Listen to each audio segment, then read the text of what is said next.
ఉద్యోగ అవకాశాలు కల్పిస్తామన్నటువంటి మాట నేను చెప్పింది కాదు. చంద్రబాబు నాయుడు గారు గతంలో ముఖ్యమంత్రిగా మూడోసారి ముఖ్యమంత్రిగా ఈ రాష్ట్రానికి ఉన్నప్పుడు వారు చెప్పినటువంటి మాటలు, అప్పుడు జరిగినటువంటి ఇటువంటి సభలు. తీరా మేము ప్రభుత్వంలోకి వచ్చిన తర్వాత ఆ సమయానికి ఎంత ఇది రియలైజేషన్గా మారింది.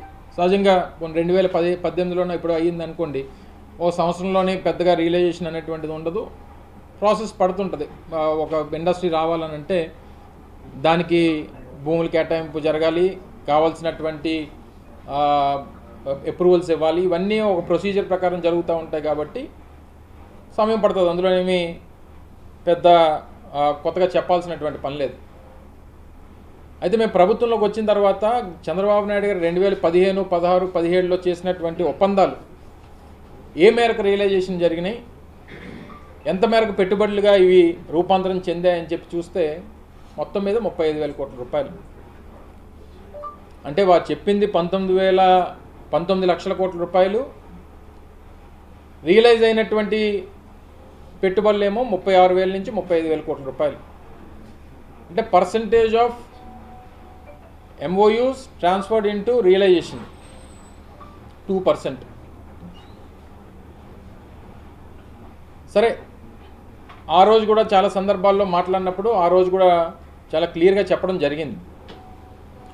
ఏదైతే వాస్తవ రూపంలోకి వస్తుందో, పెట్టుబడి కింద మారుతుందో, ఈ రాష్ట్రానికి అది ఉపయోగపడుతుందో, అయితే రెవెన్యూ పరంగా కానీ లేకపోతే ఉద్యోగ అవకాశాల పరంగా కానీ ఇది ఉపయోగపడుతుందో అనేటువంటివి వాస్తవాలు చెప్పండి తప్ప దయచేసి ప్రజలకి ఇటువంటి ప్రచారం చేసి లేనిపోయినటువంటి ఆశలు కల్పించి యువతని ఆశల్లో వాళ్ళని పెట్టి ఇన్ని రకాలుగా మోసం చేయొద్దు అనేటువంటి విషయాన్ని అనేక సందర్భాల్లో చెప్తూ వచ్చాం. అయితే తీరా మేము అధికారంలోకి వచ్చిన తర్వాత 2019లో మేము అధికారంలోకి వచ్చాం. 2020 ఫిబ్రవరి, మార్చి నుంచి కోవిడ్ ఎదుర్కొన్నాం. దాదాపు 2022 జనవరి వరకు వివిధ ఫేజెస్ ఆఫ్ కోవిడ్ని 2020 మార్చి నుంచి జూలై ఆగస్టు వరకు ఒక ఫేజ్ ఆఫ్ కోవిడ్ చూసాం.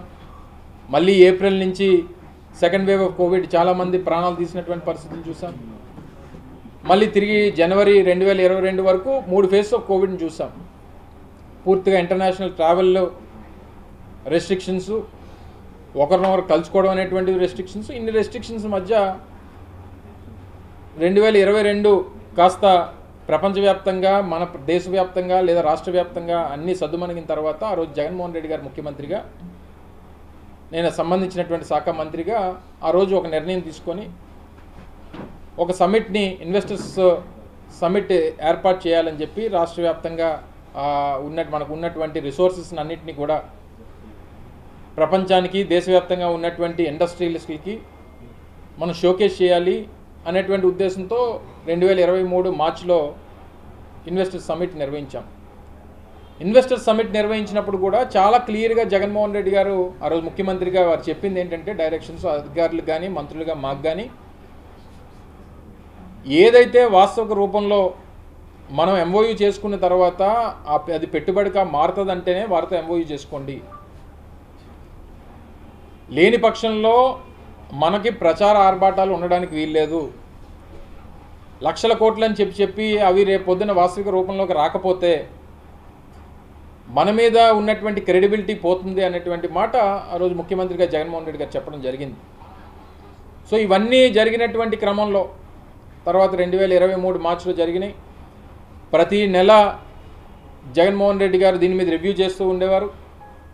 ప్రతి 15 రోజులకు ఒకసారి చీఫ్ సెక్రటరీగా ఆ రోజు ఉన్నటువంటి జవహర్ రెడ్డి గారు, మిగిలినటువంటి సంబంధించినటువంటి శాఖ అధికారులందరూ కూడా వారు రివ్యూ చేస్తుండేవారు. ఎప్పటికప్పుడు మంత్రులుగా మేము రివ్యూ చేస్తుండేవాళ్ళం. వస్తున్నటువంటి ఎవరైతే MOU చేసుకున్నారో వాళ్ళకి ఏ రిక్వైర్మెంట్స్ ఉన్నాయి, వారికి చేయాల్సినటువంటి ప్రభుత్వం నుంచి అందించాల్సినటువంటి సహకారం ఏంటి, ఇవన్నీ కూడా ఇట్స్ అ కంటిన్యూస్ ప్రాసెస్. అది చేస్తూ వచ్చాం. 2024లో అధికారం కోల్పోయిన తర్వాత బహుశా వారు అధికారంలోకి వచ్చిన తర్వాత మొట్టమొదటి సమావేశం. 2000 గడిచినటువంటి 16-17 మాసాలుగా వారు చెప్తున్నటువంటి పెట్టుబడులన్నీ కూడా టాటాకు సంబంధించి కానీ, మిట్టలకు సంబంధించి కానీ, రెన్యూ పవర్కి సంబంధించి కానీ, గూగుల్కి సంబంధించి, అదాని డేటా సెంటర్కి సంబంధించి కానీ,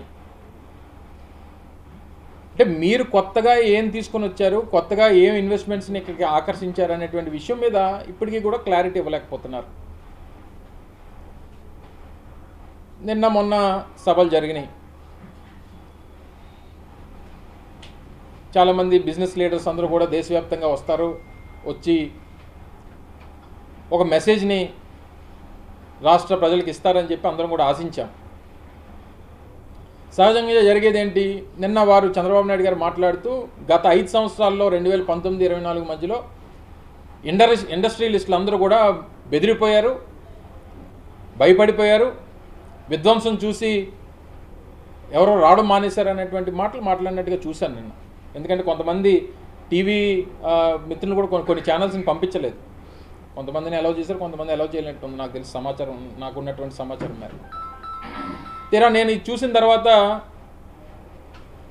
అంటే బెదిరిపోవడం అంటే ఏ రకంగా బెదిరిపోయారు అనేటువంటి నాకు అర్థం కావట్లా. ఎందుకంటే చంద్రబాబు నాయుడు గారు నిన్న ఓపెనింగ్ సెరమనీ, మొన్న 14వ తారీఖున ఓపెనింగ్ సెరమనీ జరిగింది. వారి వేదిక మీద ఉన్నటువంటి బిజినెస్ లీడర్స్ ఎవరు? జగన్మోహన్ రెడ్డి గారిని చూసి భయపడిపోయి రాష్ట్రం నుంచి పారిపోయారు అని చెప్తున్నటువంటి ఇదే చంద్రబాబు నాయుడు గారు 2023లో ఇదే గ్లోబల్ ఇన్వెస్టర్స్ సమిట్ నిర్వహించినప్పుడు అదే వేదిక మీద ఉన్నటువంటి వ్యాపార దిగ్గజాలు ఎవరు? ఒకసారి ఆ ఫోటో ఈ ఫోటో పక్కపక్కన పెట్టి చూడండి. ఆ రోజు మేము ఇన్వెస్టర్ సమిట్ నిర్వహించినప్పుడు ఒకవేళ జగన్మోహన్ రెడ్డి గారిని, మా ప్రభుత్వాన్ని చూసి భయపడిపోయో బెదిరిపోయో ఈ రాష్ట్రంలో పెట్టుబడులు పెట్టడానికి రావట్లేదని చెప్పి ప్రచారం చేసినటువంటి ఈ తండ్రి కొడుకులు ఇద్దరు కూడా 2023లో జరిగినటువంటి గ్లోబల్ ఇన్వెస్టర్ సమిట్లో ఆ రోజు వేదిక మీద ఉన్నటువంటి వ్యాపార దిగ్గజాలని ఒకసారి గుర్తు తెచ్చుకోండి. జగన్మోహన్ రెడ్డి గారితో పాటు ఆ వేదికని పంచుకుంది ఎవరో ఒకసారి గుర్తు చేసుకోండి. రిలయన్స్ అధినేత అయినటువంటి ముఖేష్ అంబానీ, అదానీ సంస్థలకు సంబంధించినటువంటి కరణ్ అదానీ, దాల్మియా సిమెంట్కి సంబంధించి దాల్మియాస్, జిందాల్కి సంబంధించి నవీన్ జిందాలు, ఓబ్రాయ్కి సంబంధించినటువంటి ఓబ్రాయ్స్, బంగారు సిమెంట్కి సంబంధించి సంజయ్ బంగార్ గారు, సెంచురీ ప్లైవుడ్కి సంబంధించి బజాంకా గారు, సైంట్ టెక్నాలజీకి సంబంధించి బీవీఆర్ మోహన్ రెడ్డి గారు, ఇదే జిఎంఆర్ సంస్థ అధినేత అయినటువంటి మల్లికార్జునరావు గారు, ఇంకా మిగిలినటువంటి అనేక సంస్థలకు సంబంధించినటువంటి అధినేతలు ఆ రోజు వేదిక మీద అంతా కూడా బిజినెస్ లీడర్స్ కూర్చున్నారు. అంతా కూడా మంత్రులుగా సంబంధించినటువంటి శాఖ మంత్రిగా నేను, ఫైనాన్స్ మినిస్టర్గా బుగ్గన రాజేంద్రనాథ్ రెడ్డి గారు, ప్రభుత్వం తరపు నుంచి కూర్చున్నది ముఖ్యమంత్రి గారితో పాటు మేము ఇరువురు తప్ప ఇంకెవ్వరు కూడా స్టేజ్ మీద లేరు. ఎందుకంటే అందరూ వ్యాపార దిగ్గజాలు అందరూ కూడా ఉన్నారు. అదొక మెసేజ్ పాస్ ఆన్ చేయాలనేటువంటిది రాష్ట్రానికి. నిన్న స్టేజ్ మీద ఎవరు ఉన్నారండి? క్యాబినెట్ అంతా కూర్చున్నారు స్టేజ్ మీద. చూస్తే నాకు తెలిసి నేను చూసిన స్టేజ్ అయితే మాత్రం ముఖ్యమంత్రి గారితో నేను చూసినటువంటిది ఎవరనంటే కరణ్ అదానీ గారు, పాపం జిఎంఆర్ గారు పాపం ఎయిర్పోర్ట్ కడుతున్నారు, ప్లస్ మన ప్రాంతానికి చెందినటువంటి వ్యక్తి పెద్ద ఆయన వారు. నాకు తెలిసి వీరు ఇరువురు తప్పితే మిగిలినటువంటి వ్యాపార దిగ్గజాలను ఒక్కరిని చూపించండి. అంటే మీ మీద నమ్మకం ఉన్నట్ట, మా మీద నమ్మకం ఉన్నట్టు ఆ రోజు ఇటువంటివి పెట్టొద్దని కానీ లేకపోతే చెయ్యొద్దనేటువంటిది మా ఉద్దేశం కాదు. ఇటువంటివి జరుగుతూ ఉండాలి. ఇటువంటి ఈవెంట్స్, ఇటువంటి పార్ట్నర్షిప్ సమిట్స్ కానీ, ఇన్వెస్టర్ సమిట్స్ కానీ జరుగుతుండాలి. రాష్ట్రానికి మంచిది, అది వెల్కమ్ చేస్తాం. కానీ చేసేటువంటి దాంట్లో ఇటువంటిది రాష్ట్రానికి ఉపయోగపడేటువంటి దానికి మీరు తాపత్రయపడాలి తప్ప మీ వ్యక్తిగతమైనటువంటి ఇమేజ్ బిల్డింగ్ కోసం దీన్ని ఉపయోగించుకునేటువంటి కార్యక్రమంలా కనబడతా ఉంది.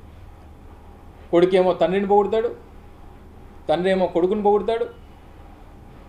మీ ఇద్దరు ఒకరికొకరు తబలా కొట్టుకోవడానికి ఇన్ని 100 కోట్ల రూపాయలు ఖర్చు పెట్టాలా?